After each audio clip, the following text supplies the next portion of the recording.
Hey y'all, I'm so glad that you're back for another video. I'm Kari and this is Kari's Priceless Journey. Today I want to talk to you about some things that I wish people or someone had shared with me when I was in the early stages of grief. So if you're in the stages of grief, early in your grief, where you feel exhausted, confused, frustrated, all the things, I hope that this video will give you some encouragement. So what I want to share with you today are 3 truths straight from the Word. Truth number 1 is that joy and sorrow can coexist. And we hear about that in John chapter 16, verse 22. So with you, now is your time of grief, but I will see you again and you will rejoice. And no one will take away your joy. Wow, that verse just, the idea that there will be a day when our grief will be removed from us, that we truly will rejoice, and that in that time, no one will be able to take away our joy. It just gives me a lot of encouragement. It gives me that hope I need on the days when I don't feel strong enough to keep going. I can just be reminded that in Christ, I can have joy now, but I have the promise of actual rejoicing and a joy that can't be taken from me to look forward to. And that hope is just comforting, especially in those moments of deep grief. I remember when I was a teenager, I've shared with you all about my mama before.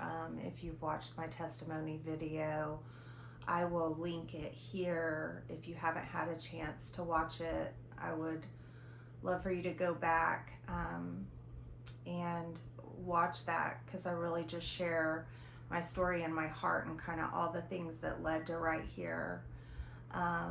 But one of the things with my mama is she was a God-fearing woman, and I just loved her love for Christ.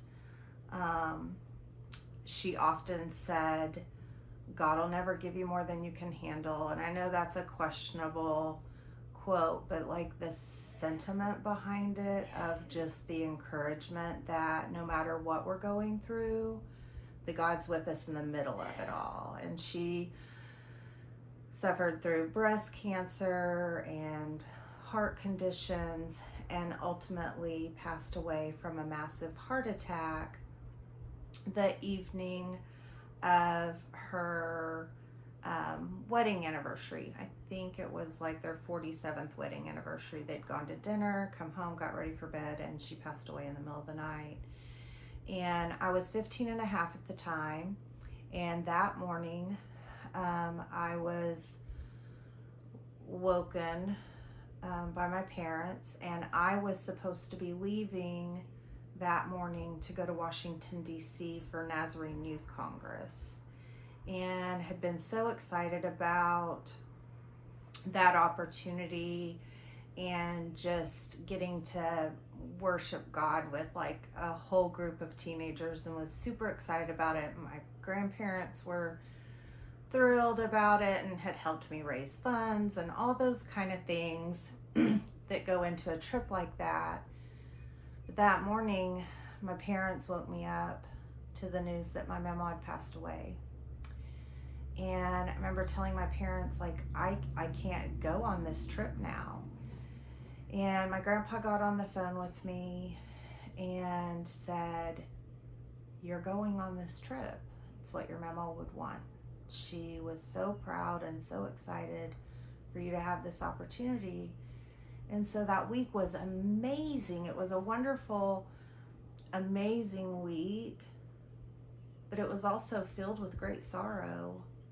And in the middle of that great sorrow of grieving for my mama, I was also rejoicing with thousands of teenagers from all over the United States. And it was just incredible. So for me, that's just kind of an example of how grief and joy can coexist in our lives. And that was when I was a teenager, and I didn't even understand the implications of what I was going to face later on in my life. And then, of course, we had Brittany, and she was just this ray of sunshine and developed normally. But there was always this like old soul spirit about her. She was a comforter as a little teeny tiny little girl. And when I look back on those moments when she comforted me, I don't even know exactly how to describe it, because it was just so special. And when you can look back on those things and see how even in those moments God was just in all of it. And so I just want to encourage you today that if it feels like it's just too much, just remember that those things can exist together. It can be a really hard day, and the grief can be what feels like more than you can handle, but God can still be right there with you, and He still wants us to find joy in the middle of it. And one last thing I wanted to share, I'd forgotten, so I know I'm a little rambly right now, and I'm sorry, but you'll get to know me if you don't already, that's just kind of part of who I am. But my daughter was pregnant with what is now my fourth grandchild, and she was due early February. I don't remember what the exact due date was, but I remember telling her one day, like, Brittany's birthday's February the 15th, in case, for those of you that don't know that. And it's just a really hard season for me around her birthday. And I was telling Hannah that I just really hoped that she would have Riggs in January, even if it's like the very end of January. That February is just such a hard month, and I never wanted for Riggs to feel my pain and hurt around his birthday. I never wanted him to question, why is Gigi sad around my birthday, kind of a thing. And so she's like, well, Mom, like, we don't have any control over that. And of course I knew that. And I also had really been praying throughout her pregnancy that, like, God, if you want this baby to be born in February, then I'm just gonna leave that with you, and I'm just gonna trust that you know what's best. And lo and behold, this precious little guy arrived on February the 1st of 2024. And so he's a little over a year old now, and he is an absolute spitfire. But in that moment of him being born, I really just felt God pressing on me, like, February doesn't have to be this month of sorrow. It can be hard with Brittany's birthday coming, but there can be joy also. And I think, especially with it being February 1st, it was just such an obvious God wink at me that I've got you. I'm right here with you. And February can be both sorrow and joy. So I hope that you find moments like that where you can smile in the midst of the hurt and say, yeah, God, I see you, and I can see both this grief and this joy coexisting together. So I hope that you'll spend some time in John chapter 16 with verse 22, meditating on it, maybe writing it down, doing some journaling with it. And I hope that it fills you with the same hope that it has filled me with. So truth number 2 that I want to share today is you are not crazy, you're grieving. And we are going to turn in the Word to Psalm chapter 6, verse 6. Here, David shares with us, I am worn out from all of my groaning. All night long, I fled my bed with weeping. I would imagine that most of you watching this video today have had those evenings where the groaning has been so significant and the weeping so much that it's unbearable, or at least it feels that way. Grief can do really crazy things to you. It fogs your brain. It can make you feel not normal. It can make you exhausted. You're not sleeping. All of those things. But those things are all a very normal part of the grief process. The first few years after losing Brittany, I don't have a lot of memories from that time.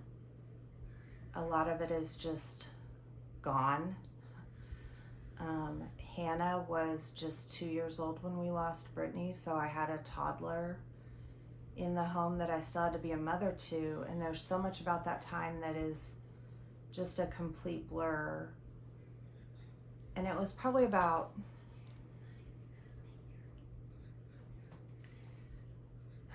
it was probably about 2 years after losing Brittany when I feel like, for me, I kind of hit just rock bottom and began to have some really scary thoughts, things that I'm not proud of as far as the things that I allowed to kind of come into my mind. And I remember one particular time where I physically couldn't move, couldn't function, and I had to call my husband to come pick me up from work because I couldn't make myself get out of the car at lunch. Like after lunch, I was just in my car and I'm just sobbing because I've just got all these thoughts running through my mind and I can't figure out what I'm supposed to do. And so I made an appointment to seek help, and through that I was diagnosed bipolar. I'm not bipolar, and not that there's anything wrong if that's something that you suffer with. Like I hope that you're receiving the help that you need. But for me, while my actions may have appeared that way to clinicians, the fact of the matter is that I was a grieving mother, and quite honestly, those clinicians just didn't know what to do with that. And I'm hopeful that in 23 plus years that has improved. But I also would just caution you when seeking counsel to make sure that you're seeking a good Christian counselor, someone who can walk with you in faith through your grief, because being misunderstood, being misdiagnosed is extremely hurtful, and it just adds another layer on there on top of things of kind of how to manage your grief. Over time, I've been able to work through those things, and I have sought counseling with a Christian counselor, which has helped immensely to have somebody point back to the Word to help me see the things that are real and not real, because I think sometimes in the middle of grief we can kind of make up things in our own mind, and to have somebody pointing us back to the truth of the matter is just really helpful. So I hope that you're able to find that. I know there are websites, and I will try to link a couple in the description of this video if that's something that you're needing, where you can search for Christian counseling near you.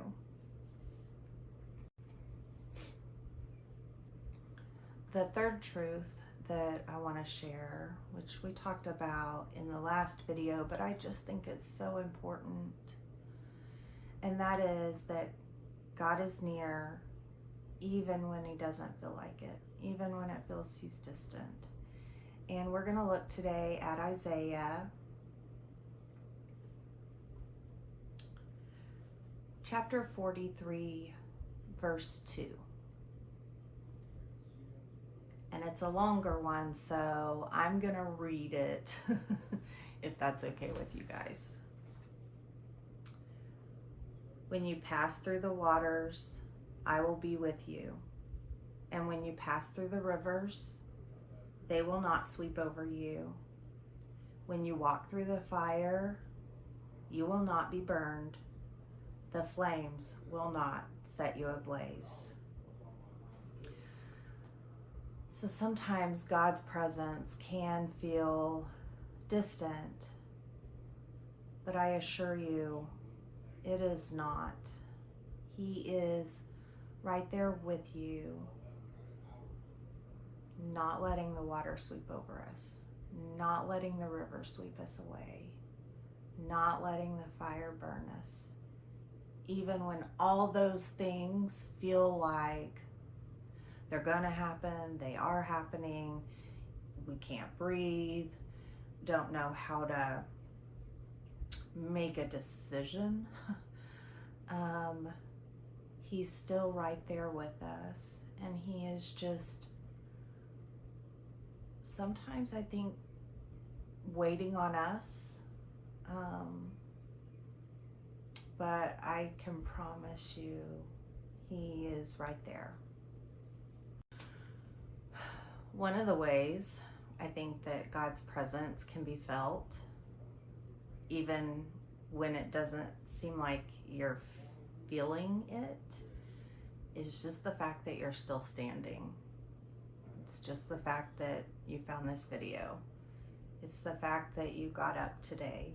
It's the fact that you made yourself a cup of coffee. It's the fact that you reached for your Bible. It's all those little things that are still how God is showing up.